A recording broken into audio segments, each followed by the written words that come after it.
जय हिंद, वंदे मातरम, राम राम। सभी को एक बार फिर से आपके अपने यूट्यूब चैनल में तहे दिल से स्वागत करता हूं। जल्दी से फटाक से जुड़िए, क्लास को कर दीजिए लाइक और शेयर। तो प्यार साथियों, जैसा कि आप सभी को मालूम है कि मैं आपके लिए रोजाना क्लास लेकर आता हूं। रोज की तरह एक बार फिर से आप सभी का स्वागत करता हूं और आशा करता हूं कि आप सभी अच्छे और स्वस्थ होंगे, परिवार में भी एकदम मस्त होंगे। तो जल्दी से आ जाइए, आपकी क्लास स्टार्ट हो चुकी है। आज जो टॉपिक लेकर आए हम इंडियन इकोनॉमिक्स लेकर आए हैं, भारतीय अर्थशास्त्र से संबंधित जो परीक्षाओं में बार बार क्वेश्चन पूछे जा चुके हैं, वन लाइनर क्लास लेकर हाजिर हो चुके हैं भाई। सभी बच्चे एक बार जल्दी से शेयर कर दीजिए क्लास को, फिर बाद में नो बकवास ओनली खास, ठीक है, इस पर्पज पर हमारी जो है क्लास चलेगी। तो सभी बच्चे आ जाइए, स्वागत है आप सभी का। तो क्वेश्चन आपकी स्क्रीन पर आ चुका है पहला।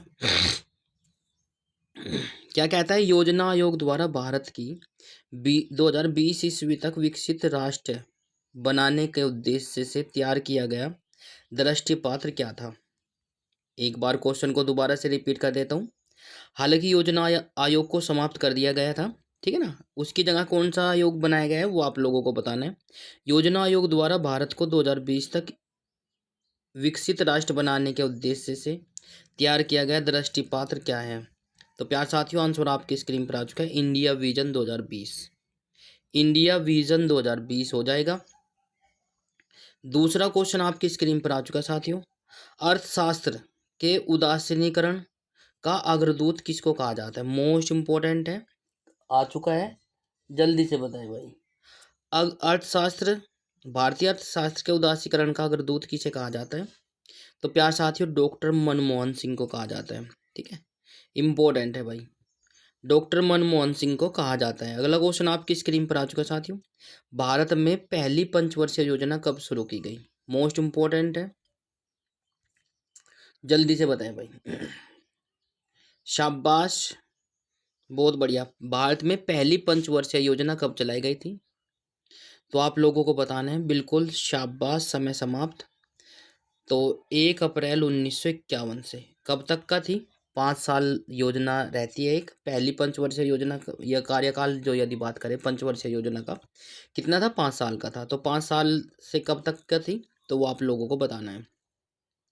1 अप्रैल 1951 को पहली पंचवर्षीय योजना शुरू की गई थी।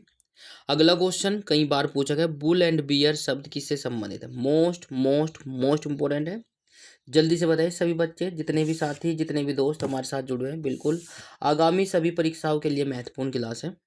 बुल एंड बियर किससे संबंधित है। तो प्यार साथियों, बुल एंड बियर जो है शेयर बाजार से संबंधित है। शाबाश, शेयर बाजार से संबंधित है, बहुत अच्छे। क्वेश्चन नंबर नेक्स्ट आपकी स्क्रीन पर आ चुका है साथियों, अंत्योदय कार्यक्रम का उद्देश्य क्या था। अंत्योदय कार्यक्रम का उद्देश्य क्या था, कमेंट करिए। शाबाश, बहुत बढ़िया। अंत्योदय कार्यक्रम का उद्देश्य था गरीबों में सबसे अधिक गरीबों की सहायता करना, गरीबों में भी सबसे अधिक गरीबों की सहायता करना, ठीक है, ये था अंत्योदय कार्यक्रम का कार्य। नेक्स्ट क्वेश्चन आपकी स्क्रीन पर आ चुका साथियों, ग्रामीण क्षेत्रों में गरीबी के आकलन हेतु किस सूचकांक के आधार पर माना जा गया है। ग्रामीण क्षेत्रों में गरीबी के आकलन हेतु किस सूचकांक को आधार माना गया है, जल्दी से कमेंट करें। तो प्यारे साथियों, समय समाप्त, बहुत बढ़िया। जो बच्चे ऑप्शन नंबर आंसर जो दे रहे हैं, कृषि श्रमिकों के उपभोक्ता मूल्य सूचकांक को, कृषि श्रमिकों के उपभोक्ता मूल्य सूचकांक को माना गया है। क्वेश्चन नंबर नेक्स्ट आपकी स्क्रीन पर आ चुका साथियों, भारत निर्माण योजना का शब्द संबंध किससे है। भारत निर्माण योजना का संबंध किससे है, जल्दी से कमेंट करें। तो आंसर आपकी स्क्रीन पर आ चुका साथियों, अवस्थापन विकास से, अवस्थापन विकास से। भारत निर्माण योजना का संबंध किससे है, अवस्थापन विकास से, ठीक है। अगला क्वेश्चन आपकी स्क्रीन पर आ चुका साथियों, किस प्रदेश में सर्वाधिक अनुसूचित जनजाति निवास करती है। मोस्ट मोस्ट इंपॉर्टेंट है, जल्दी से कमेंट करें भाई। देखो, इन क्वेश्चनों के जवाब वही दे सकते हैं जिन बच्चों ने बिल्कुल पढ़ा हुआ है और वो थोड़ा किसी कारण, किसी गलती के कारण जो है वे अभी सिलेक्शन नहीं हो पाया। तो मैं चाहता हूँ कि वो गलती रिपीट ना हो आगामी परीक्षाओं में। तो प्यार साथियों, बढ़ चढ़ कर कमेंट करें और बताइए हिस्सा ले क्लास में। तो एक बार ज़्यादा से शेयर कर दीजिए सभी बच्चे। किस प्रदेश में सर्वाधिक अनुसूचित जनजाति निवास करती है? तो आंसर आपकी स्क्रीन पर आ चुका है, मध्य प्रदेश में, एमपी। मध्य प्रदेश में। नेक्स्ट क्वेश्चन आपकी स्क्रीन पर आ चुका है साथियों। भारत सरकार के बजट के कुल घाटे में किस घाटे का सबसे अधिक योगदान है? एक बार फिर से, भारत सरकार के बजट के कुल घाटे में किस घाटे का सबसे अधिक योगदान है? जल्दी से कमेंट करें। तो समय समाप्त। आंसर आपकी स्क्रीन पर आ चुका है। किस घाटे का योगदान है? प्राथमिक घाटे का। ठीक है, प्राथमिक घाटा बिल्कुल का योगदान सबसे अधिक है। नेक्स्ट, प्रथम पंचवर्षीय योजना में किस क्षेत्र को सर्वाधिक प्राथमिकता दी गई थी? प्रथम पंचवर्षीय योजना जो 1 अप्रैल 1951 से शुरू की मान हुई थी, तो उसमें किस क्षेत्र को सर्वाधिक प्राथमिकता दी गई थी? जल्दी से बताएं। तो प्यार साथियों, कृषि को,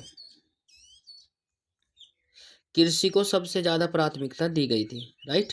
क्योंकि भारत जो है कृषि प्रधान देश माना जाता है। इस समय भारत का सबसे बड़ा राष्ट्रीयकृत उद्यम कौन सा था? कौन सा है?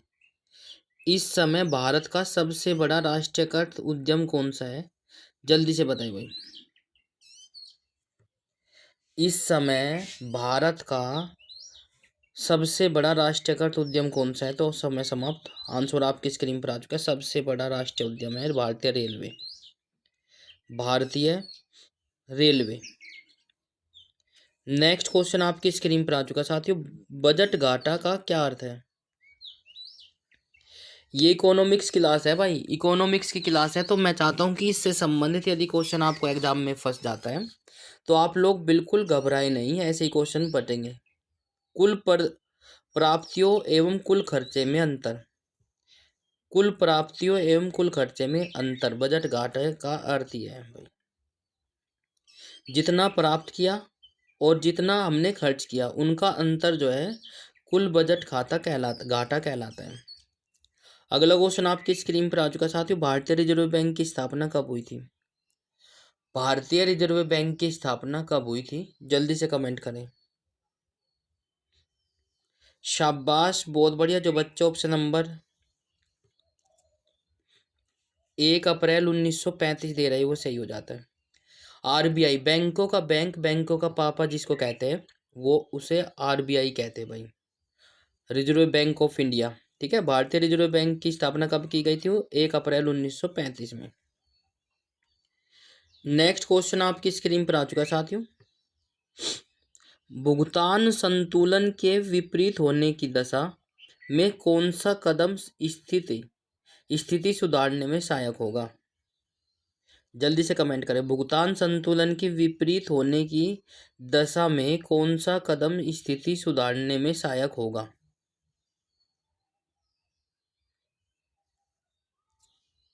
अवमूल्यन। ऑप्शन नंबर आंसर हो जाएगा अवमूल्यन। बहुत बढ़िया। भारत के ग्रामीण क्षेत्रों में पाई जाने वाली बेरोजगारी की का मुख्य स्वरूप क्या है?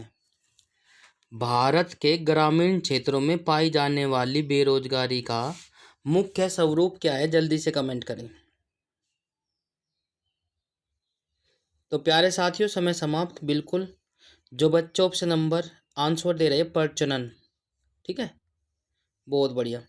अगला क्वेश्चन आपकी स्क्रीन पर आ चुका है साथियों। भारत में सबसे अधिक कृषि भूमि किस फसल के अंतर्गत आती है? भारत में सबसे अधिक कृषि भूमि किस फसल के अंतर्गत आती है? जल्दी से कमेंट करें। शाबाश, तो आंसर हो जाएगा चावल। चावल सबसे अधिक ज़्यादा भूमि पर बोए जाते हैं भारत में। ठीक है ना। नेक्स्ट क्वेश्चन आपकी स्क्रीन पर आ चुका साथियों। भारत की राष्ट्रीय आय में सर्वाधिक योगदान किस क्षेत्र का है? भारत की राष्ट्रीय आय में सर्वाधिक योगदान किस क्षेत्र का है? जल्दी से कमेंट करें।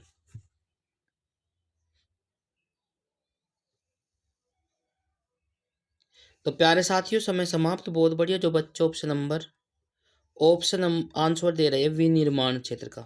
भारत की राष्ट्रीय आय में सर्वाधिक योगदान किस क्षेत्र का है? तो विनिर्माण का है भाई।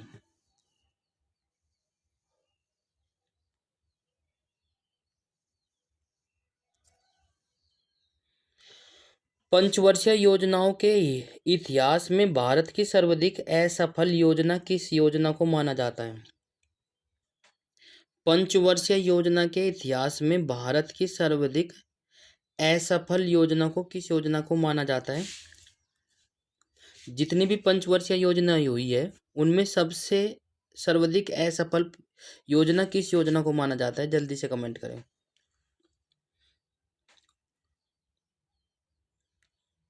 तो प्यार साथियों, उसमें से सबसे ज्यादा जो है असफल योजना माना जाता है तृतीय पंचवर्षीय योजना को माना जाता है। ठीक है। नेक्स्ट क्वेश्चन आपकी स्क्रीन पर आ चुका साथियों। राष्ट्रीय विकास परिषद का पदेन अध्यक्ष कौन होता है? राष्ट्रीय विकास परिषद का पदेन अध्यक्ष कौन होता है? जल्दी से कमेंट करें। तो प्यार साथियों, राष्ट्रीय विकास परिषद का पदेन अध्यक्ष होता है प्रधानमंत्री। नेक्स्ट क्वेश्चन आपकी स्क्रीन पर आ चुका साथियों। भारत में कर्मचारियों के महंगाई भत्ते निर्धारित करने को क्या आधार है? भारत में कर्मचारियों के महंगाई भत्ते निर्धारित करने को का क्या आधार है? जल्दी से कमेंट करें। भारत में कर्मचारियों के महंगाई भत्ते निर्धारित करने का क्या आधार है? कमेंट करें। तो प्यार साथियों, उपभोक्ता अवमूल्यन सूचकांक, उपभोक्ता मूल्य सूचकांक जो है, ठीक है, इसका आंसर हो जाएगा भाई। नेक्स्ट क्वेश्चन आपकी स्क्रीन पर आ चुका साथियों। द्वितीय पंचवर्षीय योजना में किस क्षेत्र के विकास पर सर्वाधिक बल दिया गया था?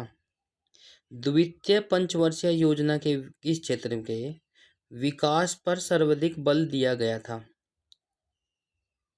द्वितीय पंचवर्षीय योजना में किस क्षेत्र के विकास पर बल दिया गया था, सर्वाधिक बल दिया गया था? तो प्यार साथियों, उद्योग पर दिया गया था, है ना। इंडस्ट्रीज पर जो है सबसे ज़्यादा ध्यान दिया गया था। और इसमें द्वितीय पंचवर्षीय योजना में कौन कौन सी परियोजनाएं जो है लागू की गई थी, लगाई गई थी, किस किस देश की सहायता से, वो आप लोगों को बताना है। नेक्स्ट क्वेश्चन आपकी स्क्रीन पर आ चुका है साथियों। किस अर्थव्यवस्था में मुद्रा के मूल्य और कीमत स्तर के बीच क्या संबंध होता है?